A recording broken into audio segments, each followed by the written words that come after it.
Alright Rick, this is your maintenance video on checking and adding transmission fluid, and a couple of notes on that from your manufacturer is number one, you don't need to check your transmission fluid. That's something that the manufacturer thinks that the consumer doesn't need to do, and then at the regular maintenance at the dealer, the dealer will go ahead and check that, or your mechanic.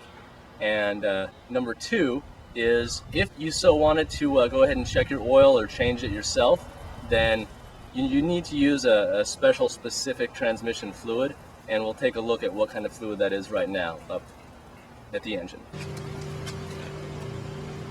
Alright, I like to have some gloves here, so for you the hood release valve, for you Rick, the hood release latch is kind of just to the above right of your Infinity logo, and you push down and you pull up on that latch, and then raise the hood up, and you raise the hood up with your left hand, and then grab the prop rod with your right hand and prop it on the left side of the hood.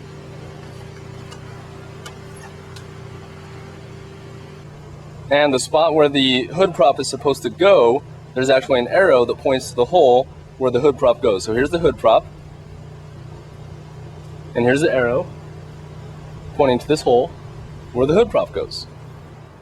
Alright Rick, here we are at the front of the car, and if for some reason you decided you did want to check your own transmission fluid or change it or fill it, make sure and read this notice here. As we look at the engine compartment, it's on your left hand side, which is actually the passenger side of the car. There's a bright yellow sticker right here.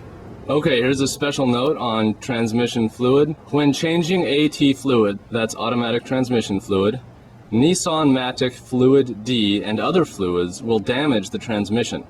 Only use Nissan Matic Fluid J, as in Jason.